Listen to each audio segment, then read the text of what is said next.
એટીએસે 4 લોકોને ઝડપ્યા છે જેમના ઉપર આતંકવાદનો આરોપ છે, કારણ કે AQIS ના સાગરીતો હોવાની આ વાત છે, જેમાં એક મોહમ્મદ ફરદીન જે ફતેવાડી વિસ્તારમાં રહેતા હોવાની માહિતી જે છે એટીએસને મળી છે। એ જગ્યા ઉપર G24 કલાક પહોંચ્યું છે।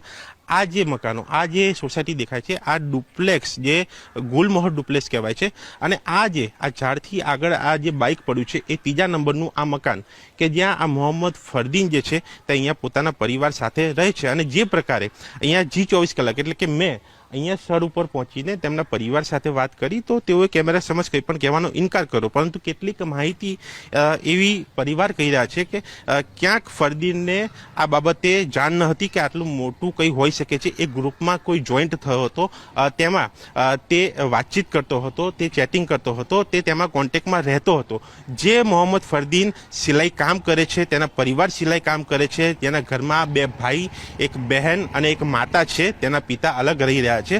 અને આ જે પરિવાર જે છે તેઓ હાલ સામે નથી આવી રહ્યો, પરંતુ આ મોહમ્મદ ફરદીનની કેટલીક વાતો આ પરિવારે મને એટલે કે G24 કલાકને અહીંયા જણાવી છે કે જ્યાં તે ગ્રુપમાં કોઈ જોઈન્ટ થયો હતો અને તેમાં તે કોન્ટેક્ટમાં રહેતો હતો।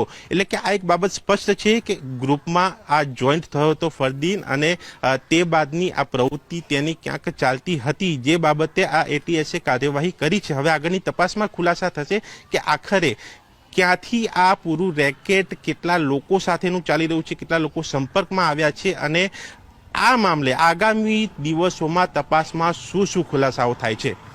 કેમેરામેન મુકેશ ચૌહાણ સાથે દર્શન રાવલ, G24 કલાક, અમદાવાદ।